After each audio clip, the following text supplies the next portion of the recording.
बिस्मिल्लाहिर्रहमानिर्रहीम। अस्सलाम वालेकुम नाज़रीन, मैं जवाद यूसुफ और आप सबको अपने ऑफिशियल चैनल में खुश आमदीद कहता हूँ। तारीख में हमेशा याद रखा जाएगा कि जब मुसलमान ममालिक खामोश थे तो एक गैर इस्लामी मुल्क उठा और उसने ईरान का बदला ले लिया। बबलू छा गया है। नॉर्थ कोरिया, शुमाली कोरिया के सदर किम जोंग उन ने ईरान का बदला ले लिया है और बड़े पैमाने पर कार्रवाइयां की गई हैं और लाशों के अंबार गिरा दिए गए हैं। नाज़रीन, यूरोप तक ये जंग फैल जाएगी। अब यूरोप तक ये जंग फैल चुकी है।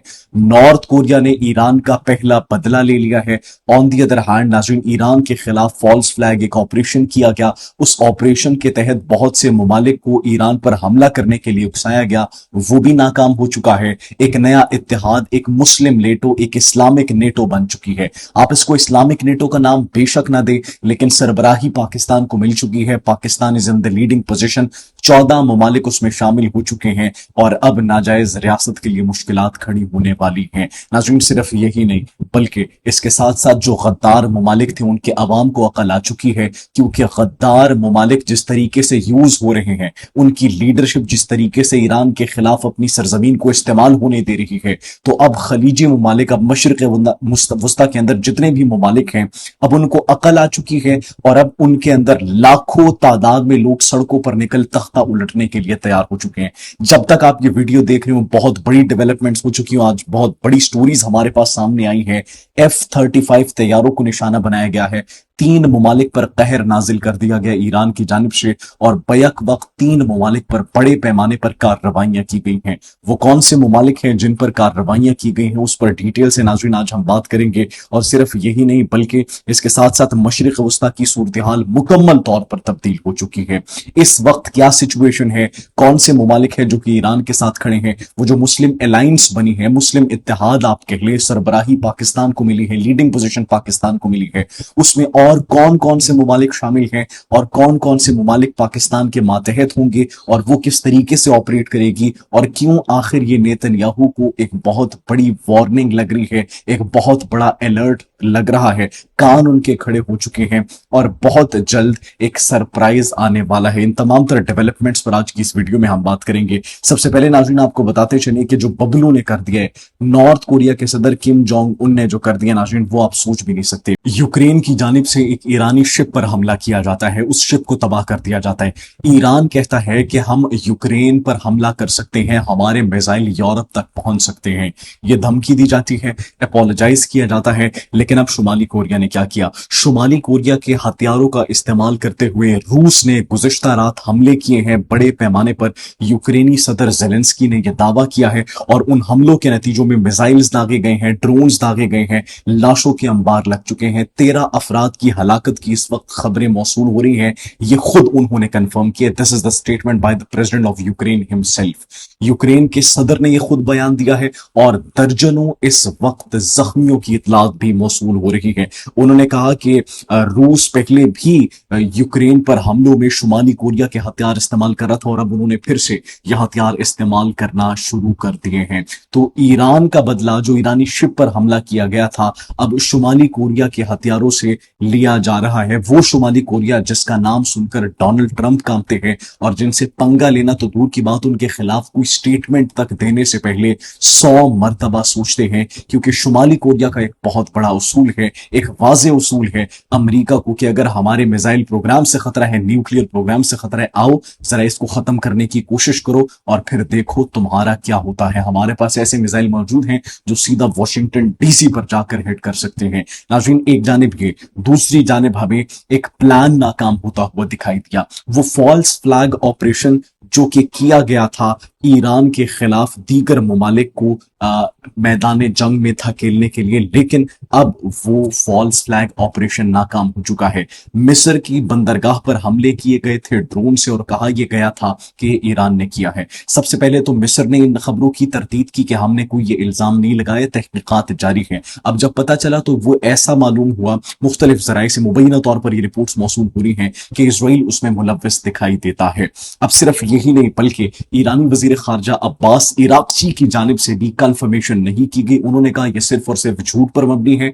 हमारे मिस्र के साथ बहुत अच्छे ताल्लुकात हैं, हमारे उनके साथ बहुत अच्छे रवाबित हैं। ये सिर्फ और सिर्फ हमारे और मिस्र के माबैन एक खलिश डालने की कोशिश की गई है, हमारे माबैन ताल्लुकात खराब करने की कोशिश की गई है। So this is the reason. हमारा उस हमले से दूर दूर तक कोई ताल्लुक नहीं है। वो फॉल्स फ्लैग ऑपरेशन नाकाम हो गया। मिस्र की बंदरगाह पर हमले करने वाले जो थे वो पता लग चुका है। मिस्र और इजराइल की सरहद करीब है, आमने सामने है। मिस्र ने अपनी फौजें मजीद डिप्लॉय करना इजराइल की सरहद पर शुरू कर दिया है। सिर्फ यही नहीं, अब अलायंस की बात करते हैं। सबसे बड़ी खबर, एक मुस्लिम इत्तेहाद की हमने बात की नाज़रीन, 14 ममालिक उसमें शामिल हो चुके हैं। सऊदी वजारत दिफा की जानिब से ये बयान जारी किया गया और उन 14 ममालिक के अंदर, उस अलायंस के अंदर पाकिस्तान शामिल है, तुर्किया शामिल है, मिस्र शामिल है, सूडान शामिल है और 14 मजीद ममालिक शामिल है। कुवैत है उसमें, सऊदी अरब, बहरीन, कतर, उर्दन, यमन, बांग्लादेश, नाइजीरिया, सोमालिया ने भी दस्तखत किए हैं।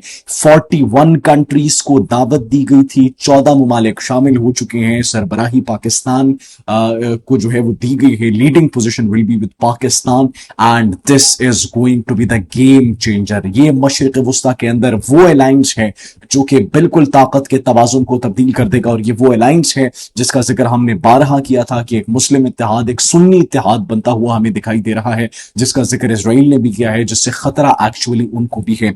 तो वो अब हकीकत में हमें बनता हुआ न सिर्फ दिखाई दे रहा था बल्कि अब उसको अमली जामा पहना दिया गया है। ये नाज़रीन जो इत्तेहाद है ये बहीरे अहमर में जो जहाजरानी के तहफ़्फ़ुज़ के लिए फॉर द टाइम बीइंग कायम किया गया है कि बहरी इत्तेहाद ये कायम किया गया। लेकिन ये सिर्फ बहरी इत्तेहाद नहीं है, आगे बहुत सी चीजें अनफोल्ड होती हुई आपको दिखाई देंगी। सिर्फ ये नहीं नाज़रीन, बल्कि मजीद बड़ी जो खबरें हैं, ईरान ने स्ट्राइक बैक किया। कशम जजीरे पर हमले किए गए थे, 3 ममालिक पर एक साथ हमले किए गए। 3 ममालिक में कौन कौन से ममालिक शामिल थे? सबसे पहले कुवैत में अमरीकी तनसीबात को निशाना बनाया गया, ईरान की जानिब से स्ट्रेटेजिक तनसीबात को ड्रोन से निशाना बनाया गया, लड़ाका तैयारों के हैंगर्स को निशाना बनाया गया, सैटेलाइट मुवासलाती निजाम को निशाना बनाया गया और आलात के गोदामों को भी निशाना बनाया गया। फिर उर्दन में अमरीकी तैयारों के हैंगर्स को निशाना बनाया गया और सिर्फ ये नहीं कि आप इस बात से डिनाई करें, उसकी सैटेलाइट तस्वीर भी ईरानियन मीडिया और ईरानियन मिलिट्री की जानिब से जारी की जाती है और उनके अंदर देखा जा सकता है कि F-35 लड़ाका तैयारे वहां पर मौजूद थे जिनको हिट किया गया। F-35 लड़ाका तैयारों के हिट होने की इतलात मौसूल हो रही है और यह दावा किया जा रहा है कि ये उन तमाम तरह हमलों में तबाह हुए F-35 तैयारे। फिर सिर्फ ये नहीं बल्कि बहरीन की शेखीसा एयरबेस पर भी आरिश ड्रोन से हमला किया गया और जनरेटर्स, नेविगेशन सिस्टम्स और इंतजामी इमारतों को निशाना बनाया गया। अब 2 ममालिक ऐसे थे नाज़रीन जिनको जंग में धकेलने की कोशिश की जा रही थी। एक तो यूक्रेन था, उनको शटअप कॉल दे दी गई है और उसके बाद अब बल्गारिया है। बल्गारिया पर अमेरिका को फिजाई अड्डे इस्तेमाल करने की इजाजत देने से बाज रहने पर जोर दिया है ईरान ने और उन्होंने कहा कि हमारे बल्गारिया तक भी मिसाइल्स और ड्रोन्स आसानी पहुंच सकते हैं। So you have to be very careful if you are providing bases to the United States against Iran. You will have to face the consequences और वो कॉन्सिक्वेंसेस ऐसे होंगे जो कि आपका मुल्क शायद बर्दाश्त नहीं कर पाए। That is the reason. उन्हीं कॉन्सिक्वेंसेस को देखते हुए अब उर्दन के अंदर मुख्तलिफ शोबाए जिंदगी से ताल्लुक रखने वाले अफराद हजारों नहीं लाखों की तादाद में सड़कों पर निकल आए हैं और वो एहतजाज कर रहे हैं। वो एहतजाज क्यों कर रहे हैं? वो ये कह रहे हैं कि अमेरिका को बेसिस जो आप दे रहे हैं, अमेरिका जो अपनी फोर्सेस को यहां से ऑपरेट कर रहा है, यहां से जो आप तैयारी दे रहे हैं, रिफ्यूलिंग तैयारों की हो रही है, this is costing us our lives. हमारी जिंदगियां खत्म हो रही हैं, हमारी मईशत के ऊपर हमले हो रहे हैं, हमारी मईशत को नुकसान पहुंच रहे हैं। हम एक ऐसी जंग में शामिल हो चुके हैं जिसका हमसे दूर दूर तक कोई ताल्लुक नहीं है। Why are we providing the bases to United States forces? ये सवाल किया जा रहा है। उर्दन के अंदर बड़े पैमाने पर प्रोटेस्ट किए जा रहे हैं। एक खत लिखा जाता है, अमेरिकी अखबार न्यूयॉर्क टाइम्स ने इसको कोट किया, अमेरिकी अखबार न्यूयॉर्क टाइम्स ने, और वो ये कहते हैं कि उस खत में कहा गया उर्दन में अमेरिकी फौज की मौजूदगी मुल्क की खुद मुख्तारी के लिए खतरा बन रही है, मुल्क की सलामती के लिए खतरा बन रही है। और खत पर दस्तखत किए गए उन तमाम तर अवाम की जानिब से उन्होंने कहा कि गैर मुल्की अफवाज की मौजूदगी उर्दन को सिक्योरिटी, सियासी और माशी खतरात से दो चार कर रही है। This is the reality. तो अब उनको भी अकल आ चुकी है, बड़े पैमाने पर एहतजाज हो रहे हैं, अमेरिका को निकलने का कह दिया गया है, मुस्लिम इत्तेहाद बन चुका है और शुमाली कोरिया ने जो कर दिया है वो इस्लामी ममालिक के लिए एक ऐसा सबक है जो कि वो कभी भी भुला नहीं सकेंगे। जैसे कोई नाज़रीन मजीद खबर आती है, डेवलपमेंट आती है, आपकी खिदमत में हाजिर होंगे। तब तक के लिए मुझे इजाजत दीजिए, अपना बहुत ख्याल रखिएगा। अल्लाह निगहबान।